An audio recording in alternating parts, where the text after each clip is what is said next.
Selamat pagi Bapak Ibu dan saudara yang kasih Tuhan.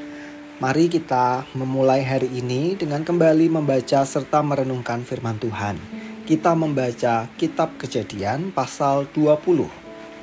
Abraham berangkat dari sana ke tanah Negeb dan ia menetap di antara Kades dan Syur. Ia tinggal di Gerar sebagai pendatang. Abraham mengatakan tentang Sarah istrinya, "Dia saudaraku." Sebab itu Abimelek, raja Gerar, mengutus orang mengambil Sarah. Tetapi Allah datang kepada Abimelek dalam mimpi pada waktu malam dan berfirman kepadanya, "Engkau harus mati oleh karena perempuan yang telah kau ambil itu, sebab ia adalah istri seseorang." Namun Abimelek belum menghampiri Sarah. Ia berkata, "Tuhan, apakah engkau akan membunuh bangsa yang tak bersalah?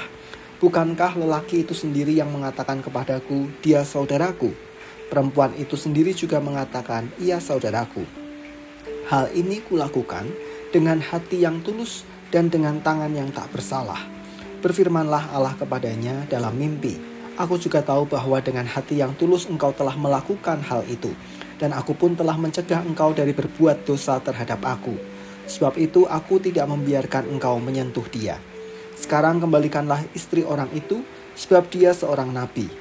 Ia akan berdoa untuk engkau dan engkau tetap hidup. Namun jika engkau tidak mengembalikan dia, ketahuilah, engkau pasti mati, engkau dan semua orang yang bersamamu." Keesokan harinya, pagi-pagi Abimelek memanggil semua hambanya dan memberitahukan semua hal itu kepada mereka. Lalu orang-orang itu sangat ketakutan. Kemudian Abimelek memanggil Abraham dan berkata kepadanya, "Apa yang kau lakukan terhadap kami? Apa kesalahan yang kulakukan terhadap engkau sehingga engkau menimbulkan dosa sebesar ini atas diriku dan kerajaanku? Engkau telah melakukan perbuatan-perbuatan yang seharusnya tidak dilakukan terhadapku." Abimelek berkata lagi kepada Abraham, "Apa yang kau pikirkan sehingga engkau melakukan hal ini?"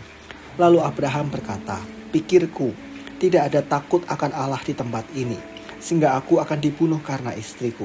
Lagi pula, ia benar-benar saudaraku, anak ayahku, hanya bukan anak ibuku. Tetapi kemudian ia menjadi istriku.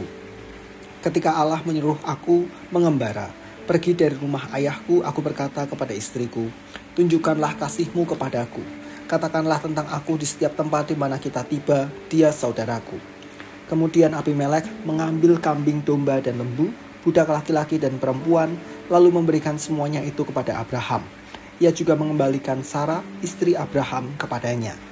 Lalu Abimelek berkata, 'Negeriku ini terbuka bagimu, menetaplah di mana engkau kehendaki.' Kepada Sarah ia berkata, 'Telah kuberikan kepada saudaramu 1.000 shikal perak. Itulah tanda bahwa engkau tidak bersalah di mata semua orang yang bersama engkau. Demikianlah dalam segala hal engkau dibenarkan.' Abraham berdoa kepada Allah, lalu Allah menyembuhkan Abimelek dan istrinya, serta hamba-hambanya perempuan sehingga mereka melahirkan anak.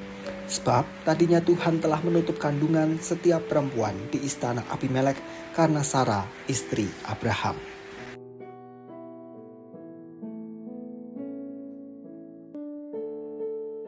Allah turun tangan. Oleh rasa takut, Abraham membuat strategi dengan cara mengakui Sarah sebagai saudaranya di hadapan setiap orang asing yang mereka temui. Demikian pula Sarah melakukan hal yang sama. Namun ternyata Allah tidak berkenan. Allah menjaga Abraham dan Sarah agar mengalami penggenapan janji Allah tanpa terganggu oleh campur tangan manusia. Kejadian dengan Hagar hampir terulang kembali. Oleh karenanya Allah turun tangan dengan memberi peringatan kepada Abimelek. Abimelek yang takut akan Allah kemudian menaati peringatan itu sehingga ia mengembalikan Sarah kepada Abraham. Bapak, Ibu, dan saudara-saudari kasih Tuhan, hari ini kita belajar dua hal. Yang pertama, jika Allah sudah berfirman dan menetapkan sesuatu, ia pasti akan menggenapi janjinya. Maka yang perlu kita tegaskan dalam hati adalah tidak perlu terlalu takut atau terlalu khawatir, sebab Allah sendiri yang akan memastikan janjinya digenapi.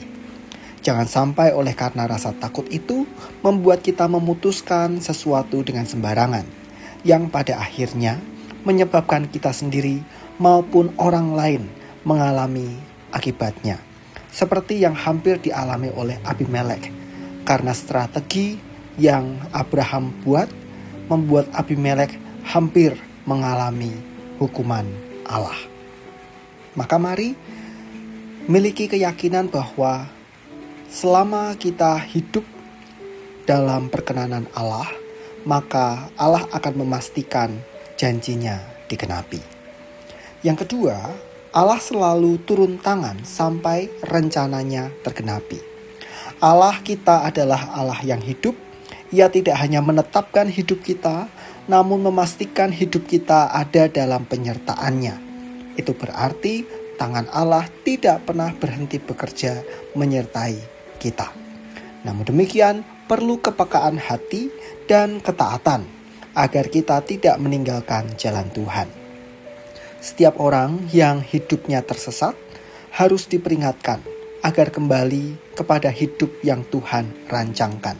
Dan setiap orang yang mau diperingatkan, membuka hati pada teguran Tuhan, bahkan menaati pimpinan Tuhan, pasti menikmati berkat-berkat Tuhan. Mari, jika kita menyadari bahwa Allah sedang turun tangan untuk membenahi kehidupan kita, terimalah dengan syukur dan taatilah pimpinan Allah. Mari kita berdoa. Tuhan, kami mengucap syukur karena Engkau adalah Allah yang selalu menyertai kami. Engkau melindungi kami, Engkau menjagai kami untuk satu tujuan, yaitu apa yang Engkau rancangkan tergenapi. Maka bantu kami Tuhan agar kami tidak takluk oleh rasa takut atau khawatir yang membuat kami gegabah dalam mengambil keputusan sehingga berdampak buruk bagi kehidupan kami, bahkan orang-orang lain yang di sekeliling kami. Dan biarlah kami terus membuka hati maupun pikiran kami untuk dipimpin Tuhan, termasuk ketika Tuhan menyampaikan teguran. Hari ini ya Tuhan, kami memulai segala aktivitas kami, dan kami berserah pada pimpinan penyertaan-Mu, dan kami mohon Tuhan menyertai serta memberkati kami. Dan kami percaya Tuhan memberkati. Di dalam nama Tuhan kami Yesus Kristus kami berdoa dan mengucap syukur. Amin.